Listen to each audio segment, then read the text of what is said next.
Today I'm going to show you how to remove the rotor and bearing assembly, and this happens to be on a 97 Ford Ranger.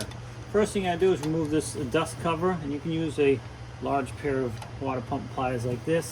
Just get a hold of it, wiggle it back and forth, and that's going to come off. Next thing you can see inside here, we have a cotter pin. So we're going to use a pair of needle nose pliers. We're going to straighten that cotter pin out so it'll come back out through the hole. There's two tails to that cotter pin, so just going to get that straight so it'll come back through. It should come out. There we go. There's your cotter pin. Then this retainer retains the nut in position. That comes off next. And you're going to go ahead and remove the nut, which is going to allow the bearings to come out as well. All right, and that nut is 1 1/16 inch nut.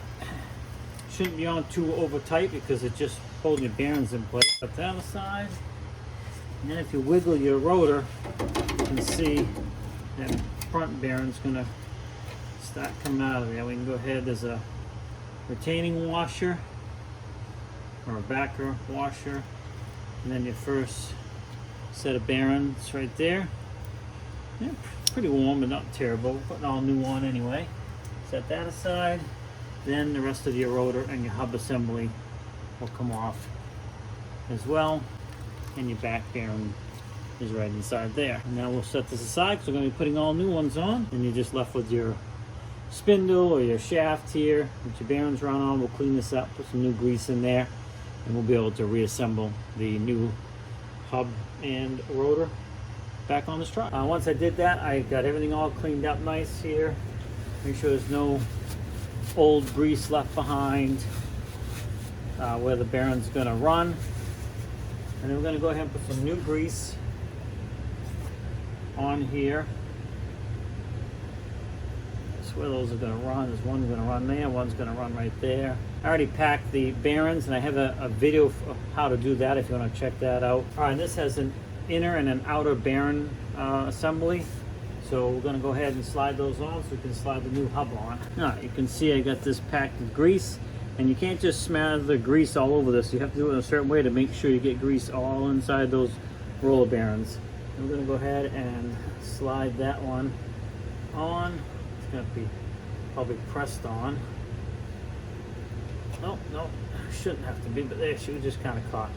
So that's now in place. The next thing is going to be your rotor and hub assembly, and that bearing is going to run on this ring right there. It's already pressed in there. Now the bearing comes with that ring because the bearing can be used for other applications, but in this case it's already in our hub and rotor assembly. So we'll go ahead and slide this on. The outer bearing is much smaller, but again packed with grease. And then the next thing you want to do is to start assembling the pieces you took off. And you got this wash here. If you look close to this wash, there's a couple of flat spots. So it only goes over this stud one way. And take your nut, you're going to put that on. Or if my hand was covered, I had to hold it all. This just wants to slide off until you get that tightened up. Next thing you want to do is get this snugged up so it's spinning properly. You don't want it so tight that this can't move, but you don't want to lose because you don't want any slop in this either. So there is multiple ways to do things like everything out there. How I do it is I bring it up so it's snug. I gotta fix that backer plate from rubbing. And you can see it's quiet if I hold that away. Snug that up a little bit, and you're gonna see it still turns pretty good. Starting to stiffen up there. Not too bad. I think I'm gonna call that good because what you're gonna want to do is drive this a bit, and then you're gonna come back and readjust these. I wouldn't go far because those bearings got to kind of sit and work in place. The next thing you want to put in, capture cap here. It captures the nut, and then the cotter pin goes through and holds that nut from backing off. If the nut and that hole don't quite line up for your cotter pin to go through, then you may have to turn something, either turn that nut forward or back. There we go. And you're just going to put your cotter pin down through. You have to tap that in. There it is. And then you're going to take and you want to bend the cotter pin on the back side so it can't come out. Bend one tail up that way, the other tail up the other way, and that's on. The last thing you need to do is put your dust cover back on, and that's it. Now your rotor and hub assembly and bearings are all back in place. looking good. And again, we're going to take this out for a spin once it's all together, and we'll come back and readjust these if need be. You don't want them too tight, and you don't want it knocking back and forth, because that's just going to prematurely wear out your bearings. I hope this video helped you out. Thanks for swinging by Shane's Main Shop. Please like, subscribe, comment, come back often for more videos. I'll put some links down in the description. This is on a Ford Ranger 1997.